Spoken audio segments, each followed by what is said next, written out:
Hi hello అండి, ఎలా ఉన్నారు? నేను చాలా బాగున్నాను.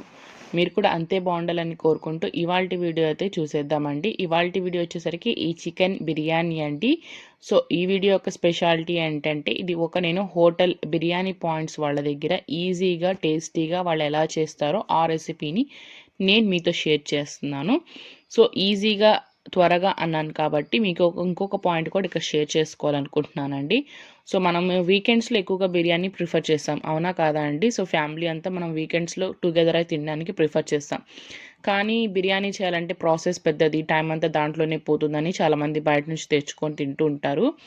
నేను మీకు ఇక్కడ చాలా టిప్స్ చెప్తానండి. ఈ టిప్స్ వల్ల మీ వీకెండ్ అనేది వేస్ట్ అవ్వదు. మీరు ఈజీగా త్వరగా ఒక హాఫ్ అన్ అవర్లో బిర్యానీ కంప్లీట్ చేసేసుకొని మీ మిగతా టైంని మీ ఫ్యామిలీతో స్పెండ్ చేసుకోవచ్చండి.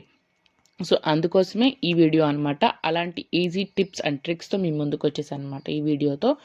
చూడండి, సో నేను ఇక్కడ ఇంకా మీతో పాటే రెసిపీ స్టార్ట్ చేస్తున్నాను. మీకు త్వరగా ఎలా చేయాలి అనే రెసిపీస్ పాయింట్స్ని చూపించడానికి నేను ఏది ఫస్ట్గా ప్రిపేర్ చేసుకోలేదు, అన్నీ మీతో పాటే వీడియోతో పాటే ప్రిపేర్ చేస్తూ వెళ్తున్నాను అనమాట. మీ ముందే రైస్ నానబెట్టాను, ఇంకా ఆనియన్స్ కూడా ఏం కట్ చేసుకోలేదు. ఓన్లీ జింజర్ గార్లిక్ పేస్ట్ ఒక్కటి మాత్రమే నా దగ్గర రెడీగా ఉందన్నమాట. ఈ బాయిలింగ్ వాటర్ ఎందుకు పెట్టానంటే పక్కన మనం రైస్ బాయిల్ చేసుకోవడానికండి. సో ప్రాసెస్ స్టార్ట్ చేయకముందు నేను రైస్కి బాయిలింగ్కి వాటర్ పెట్టేసుకున్నాను. సో దానివల్ల ఏంటంటే నాకు ప్రాసెస్ అంతా రెడీ అయ్యేలోపలికి నా చేతిలో రైస్ రెడీగా ఉంటుంది. వేసేసి దమ్కి పెట్టేసి మనం ఫ్రెష్ అయిపోవడానికి వెళ్ళిపోవచ్చు. మనం ఫ్రెష్ అయ్యి వచ్చేలోపు బిర్యానీ మనకు రెడీగా అవుతుంది అనమాట. అదనమాట నేను చేసే ప్రాసెస్. నేను ఇలా చేసుకుంటాను. మనకి బ్రేక్ఫాస్ట్ అంతా అయిపోయిన తర్వాత వీకెండ్ రోజు మొత్తం స్టవ్ అంతా నీట్గా క్లీన్ చేసేసుకొని చికెన్ అంతా క్లీన్ చేసుకొని పక్కన పెట్టేసుకొని ప్రాసెస్ స్టార్ట్ చేసుకున్నాం అనుకోండి. సో హాఫ్ అన్ అవర్లో ప్రాసెస్ అయిపోతుంది. 10కి స్టార్ట్ చేసుకున్న మ్యాక్సిమం 10:30 లోపు అయిపోతుందండి. 10:35 10:45 కల్లా ప్రాసెస్ అయిపోతుంది. మనం ఫ్రెష్ అయ్యి వచ్చి మనం హ్యాపీగా ఫ్యామిలీతో టైం స్పెండ్ చేసి ఏదైనా బయటికి షాపింగ్కి వెళ్ళొచ్చి ఈవినింగ్ అయినా తినొచ్చు అనమాట, చేసి పెట్టేసుకొని వెళ్ళిపోతే. సో ఇదైతే ప్రాసెస్ స్టార్ట్ చేసేస్తున్నాను చూడండి, ఇంకెక్కువ లాగ్ చేయకుండా.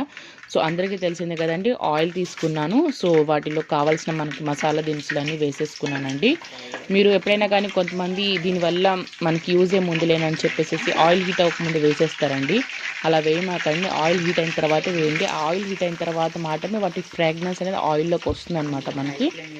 సో అదనమాట. తర్వాత ఆనియన్స్ కట్ చేసి వేసుకుంటున్నానండి. మీకు ఇంకా ఈజీగా అవ్వాలి అనుకుంటే మీరు స్లైస్ చేసేసుకోండి అనమాట. ఆనియన్ స్లైసర్స్ ఉంటాయి కదా, వాటిలో స్లైస్ చేసుకోండి. చాప్ చేయమాకండి, చాప్ చేస్తే మళ్ళీ టేస్ట్ మనకి అది పేస్ట్ లాగా అయిపోతుంది, దాని టేస్ట్ మారిపోతుంది అనమాట. ఏవి ఎక్కడ ఎలా వేయాలో అలా వేస్తేనే టేస్ట్ వస్తుందండి. చాప్ చేసే మిక్స్ చేయడం, కొంతమంది మిక్సీ వేసండి ఈజీగా. మిక్సీ వేస్తే టేస్ట్ వేరండి, స్లైస్ చేసి చేస్తే వేరు. కోడిగుడ్లో మనకి చాప్ చేసి వేస్తే టేస్ట్ వేరు అనమాట. అదనమాట గుర్తుపెట్టుకొని దేంట్లో ఎక్కడ ఎలా వేయాలో మన ఆనియన్స్ అలాగే వేయాలి. ఇక్కడ మనకి స్లైసింగ్ ఉండాలి. మీకు నైఫ్తో కొంచెం లేట్ అనుకుంటే స్లైసర్తో స్లైస్ చేసుకోండి, గ్రేట్ చేసుకోండి మన పొటాటో గ్రేటర్లో. సో ఆనియన్స్ అయితే కొంచెం గోల్డెన్ బ్రౌన్లో ఫ్రై అవ్వాలండి, అప్పుడే టేస్ట్ బాగా వస్తుంది అనమాట. సో ఆనియన్స్ వేసామా కాసేపటికే జింజర్ గార్లిక్ పేస్ట్ అయినా వేసామా అనేది కాదండి. ఆనియన్స్ అనేది ఖచ్చితంగా మనకి ఇట్లాగా గోల్డ్ కలర్లో కనిపిస్తూ ఉండాలి, బ్లాక్ అయిపోకూడదు, మళ్ళీ గోల్డ్ కలర్లో కనిపిస్తూ ఉండాలి. బిర్యానీలోకి ప్రాసెస్ వచ్చేసరికి మీకు ఇక్కడ మసాలా ఎట్లా ఫ్రై అవుతుందో అదే టేస్ట్ మీకు బిర్యానీలో కనిపిస్తుంది. ఇక్కడ మసాలా పచ్చి వాసన ఉంటే బిర్యానీలో కూడా అంత టేస్ట్ రాదనమాట. ఆ పచ్చిగా వాసన మసాలా పచ్చిగా తగులుతూ ఉంటే తినలేమన్నమాట. సో అందువల్ల మసాలా అనేది నీట్గా ఫ్రై చేసుకోండి. ఫస్ట్ ఆనియన్స్ని నీట్గా ఫ్రై చేసుకున్న తర్వాత జింజర్ గార్లిక్ పేస్ట్ వేసి ఫ్రై చేసుకోండి. నేను ఇక్కడ ఆనియన్స్ ఒకటే కట్ చేసుకొని ఈ ప్రాసెస్ చేసుకుంటున్నాను. ఈ మధ్యలో టైం దొరికినప్పుడల్లా నేను మధ్యలో టమాటోస్ కట్ చేసుకోవడం, కొత్తిమీర క్లీన్ చేసుకోవడం, పుదీనా క్లీన్ చేసుకోవడం, ఆ పనులు చేసుకుంటున్నాను అనమాట. సో మీరు ఇలాగ ఫాలో అవుతూ ఉంటే మీకు టైం అనేది సేవ్ అయిపోతూ ఉంటుందండి. చూసారా, ఇక్కడ మనకి ప్రాసెస్ స్టార్ట్ అవుతూ ఉంది. ఇంకా అక్కడ మనకి వాటర్లో చిన్న బబుల్స్ అంటే బాయిలింగ్కి స్టార్ట్ అవుతుంది అనమాట వాటర్. సో మనం ఈ ప్రాసెస్ కంప్లీట్ చేసేలోపు మనకు అక్కడ రైస్ రెడీగా ఉంటే మనం దమ్కి రైస్ వేసేసి మనం ఇంకా పని అయిపోతుంది. అది దమ్కి సిమ్లో పెట్టేసి మనం వెళ్ళిపోయినా కానీ మన వర్క్ మనకు జరుగుతూ ఉంటుంది ఇంట్లో, మనకు వేరే వర్క్.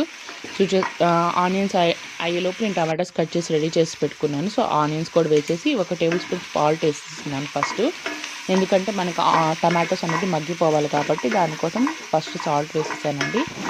ఇవి మొత్తం కలిపేసి బాగా ఫ్రై అయ్యి మగ్గే వరకు మనం ఉడికించుకోవాలి. దానిలో ఇప్పుడు నేను కొరియాండర్ క్లీన్ చేసుకోవడానికి వెళ్తున్నాను, అదే నేను చూపిస్తాను చూడండి. ఒక్కొక్కటి చేస్తున్నాను, ఒక పక్కన ఇంకో ప్రాసెస్ చేసుకుంటూ వచ్చుకుంటున్నాను. సో దానివల్ల ఇక్కడ మన కుకింగ్ దగ్గర ఉంటాం కాబట్టి ఇక్కడ మనం కుకింగ్ చూసుకుంటూ ఉండొచ్చు, మన ప్రాసెస్ కూడా అయిపోతూ ఉంటుంది. దానికోసమే వేరుగా కూర్చొని టైం స్పెండ్ చేసి 11:30 వరకు అది చేసుకొని మళ్ళీ వంట చేసుకొని 1 అయిపోయి మనం మళ్ళీ భోజనాలు చేసి ఇలాగే వీకెండ్ అంతా వెళ్ళిపోతుంది. ఫ్యామిలీతో టైం స్పెండ్ చేయలేదు అనుకుంటుంటాం కదా ఇంట్లో ఆడవాళ్ళం మనం అందరం. ఈ వీకెండ్ వచ్చినా కానీ ఇంక మనకు వంటలు తప్పవు, ఇదే సరిపోతుంది అని చెప్పేసి. సో మీరు ఇలాగైనా ప్లాన్ చేసుకోగలిగితే సో మీరు హ్యాపీగా ఒక 1 అవర్లో మీ పని మొత్తం అయిపోతుందండి. మీరు హ్యాపీగా వీకెండ్ ఎంజాయ్ చేయొచ్చు ఫ్యామిలీతో. సో ప్రాసెస్ అనేది అప్పటికప్పుడు స్టార్ట్ చేసుకోండి. మొత్తం ఒకేసారి అటెంట్గా రైస్ బాయిలింగ్ కానివ్వండి, ఇక్కడ ప్రాసెస్ కటింగ్ కానివ్వండి, మొత్తం ఒకేసారి చేసేసుకోవచ్చు. ఇదే 1 అవర్లో మీకు కంప్లీట్ అయిపోతుంది ప్రాసెస్ మొత్తం. బ్రేక్ఫాస్ట్ అయిపోగానే స్టార్ట్ చేసుకున్నారంటే 10కి మ్యాక్సిమం బ్రేక్ఫాస్ట్ అయిపోయినా కానీ 10 to 11 చేసుకున్నా సరిపోతుందండి. నాకు తెలిసి నా ప్రిఫరెన్స్ ఏంటంటే మామూలుగా సిటీస్లో ఉండే వాళ్ళైతే మీరు మార్నింగే అంటే బయటికి వెళ్తుంటారు కదా, సిటీస్లో వాళ్ళకి మార్నింగ్ వెళ్తే ఈవినింగ్ పడుతుంది వచ్చేసరికి. మాకు టౌన్స్లో వాళ్ళంటే మేము ఒక హాఫ్ అన్ అవర్ ఈవినింగ్లో వెళ్ళినా సరిపోతుంది ఫ్యామిలీతో పాటు బయటికి. ఎగ్జాక్ట్గా హైదరాబాద్, బెంగళూరు సిటీస్లో ఉండే వాళ్ళకైతే ట్రాఫిక్ ఇష్యూస్ వల్ల వాళ్ళు మార్నింగ్ వెళ్తే ఈవినింగ్ అవుతుంది ఒక్కో చోట వాళ్ళకి.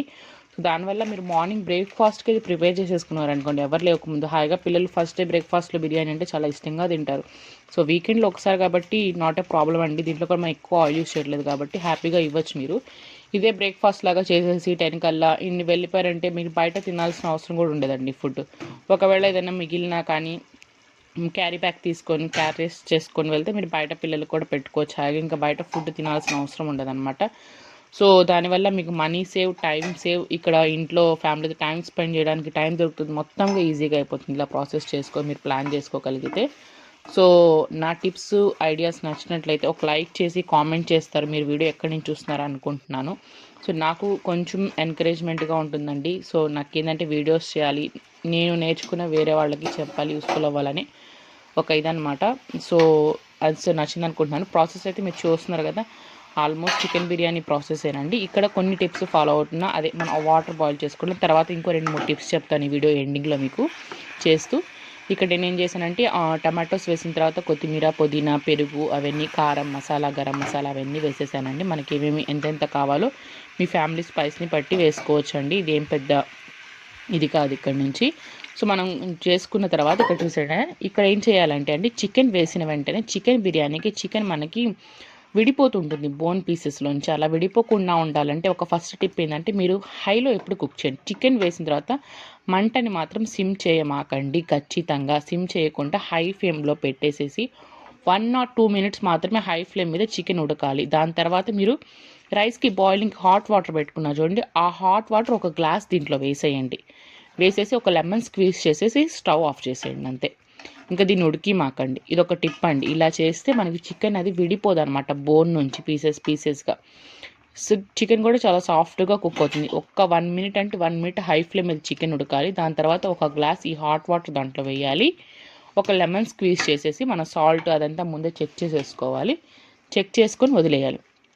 ఇది స్టవ్ ఆఫ్లో ఉందనమాట. మీకు ఇక్కడ చూసారా, నేను ఇక్కడ చికెన్ నాకు రెడీ అయ్యింది, ఇంతలోపే రైస్ కూడా రెడీ అయిపోయింది చూడండి వెంటనే. నేను ఇంకా రైస్ కోసం వెయిట్ చేయాల్సిన అవసరం లేదనమాట, నాకు ఇట్లాగా రెడీగా ఉంటుందన్నమాట. ఈ ప్రాసెస్ జరుగుతుంది చూసారా, మీరు స్టార్ట్ అయినప్పుడు నేను ఏదో వర్క్లోనే ఉన్నాను. సో ఇక్కడ వర్క్ జరుగుతుంది, బిర్యానీ కుక్ అవుతుంది, ఇక్కడ రైస్ కూడా నాకు చేతికి వచ్చేసింది అనమాట. ఇలాగా మీరు ప్లాన్ చేసుకోగలిగితే మీకు వీకెండ్ అనేది వేస్ట్ అవ్వకుండా ఉంటుంది. ఇంకెప్పుడైనా ఫాస్ట్గా ఎవరైనా రిలేటివ్స్ వస్తున్నప్పుడు కూడా మీరు ఇలా ప్రాసెస్ చేసి పెట్టేసుకోవచ్చండి. చల్లారిపోతుందని మీకు భయం ఉంటే ఫస్ట్ మీరు ఈ చికెన్ ప్రాసెస్ని చేసి పెట్టేసేసుకోండి. వాళ్ళు వచ్చిన తర్వాత రైస్ కూడా ఉంటుంది కదా, రైస్ పెట్టేసుకొని రైస్ చేసేసుకోండి. ఎందుకంటే వాటర్ హీట్ చేసి పెట్టుకున్నారనుకోండి, బాయిలింగ్ రావడం పెద్ద విషయం ఏం కాబట్టి మనకి 10 minutesలో బాయిలింగ్ వచ్చేస్తుంది. వాళ్ళు వస్తున్నారు అనుకున్నప్పుడు ఒక హాఫ్ అన్ అవర్ ముందే వాటర్ బాయిల్ చేసి పెట్టేసుకొని ఇంకొక 10 minutesలో వాళ్ళు రీచ్ అవుతారని కనుక మీరు దమ్ వేసేసినా కానీ సరిపోతుంది అనమాట. మీకు రైస్ హీట్గానే ఉంటుంది, సో ఎక్కడికి వెళ్ళదు. సో ఇలా కూడా ఫాలో అవ్వచ్చు అనమాట. సో చూసారా, నేను రైస్ ప్లేటింగ్ చేస్తున్నాను. రైస్ ప్లేటింగ్ చేసేటప్పుడు చూసుకోండి, కింద వాటర్ ఉంటాయి కదా మనకి, ఇది ఇంకో టిప్ అనమాట. సో దానివల్ల దాన్ని 50% కుక్కుడ్ రైసే వేయాలన్నమాట. లేదంటే మనం 80% వేస్తే అది చిదురుగా అయిపోతుంది. అందుకని కింద 50% వేసి దాని తర్వాత రైస్ని ఇంకొక 5 minutes ఉడికించిన తర్వాత అది ఇంకొంచెం బాయిల్ అయిన తర్వాత ఆ రైస్ని మళ్ళీ పైన లాస్ట్ లేయర్లో వేయాలన్నమాట. దాని మీద కొంచెం గీ అయినా వేసుకోవచ్చు. నేను గీ లేదు, ప్రజెంట్ ఆయిల్ వేసి కొంచెం కొత్తిమీర వేసేసాను. మీ దగ్గర ఉంటే కొంచెం కాజు కూడా వేసుకోండి అనమాట. సో ఫ్లేమ్ మీద కొంచెం ఒక 5 మినిట్స్ ఉంచి దాని తర్వాత సిమ్ చేసేయండి. ఇలాగ పెట్టేసి ఏదైనా వెయిట్ పెట్టేస్తే సరిపోతుందండి. నేను మైదా పిండి, గోధుమ పిండి అలాంటివి ఏమి ఆటా పెట్టాను అనమాట. సో మీకు పర్ఫెక్ట్గా ఒక 15 మినిట్స్లో దమ్ అయిపోతుందండి బిర్యానీ. ఒక 10 మినిట్స్ ఏమో హై ఫ్లేమ్, ఒక 10 మినిట్స్ లో ఫ్లేమ్లో పెట్టేసి మీరు ఫ్రెష్ అయ్యి ఇల్లంతా ఇప్పుడు మెస్సీగా ఉంటుంది కదా, చేసిందంతా క్లీన్ చేసేలోపు మీకు రైస్ దమ్ అయిపోతుంది అనమాట.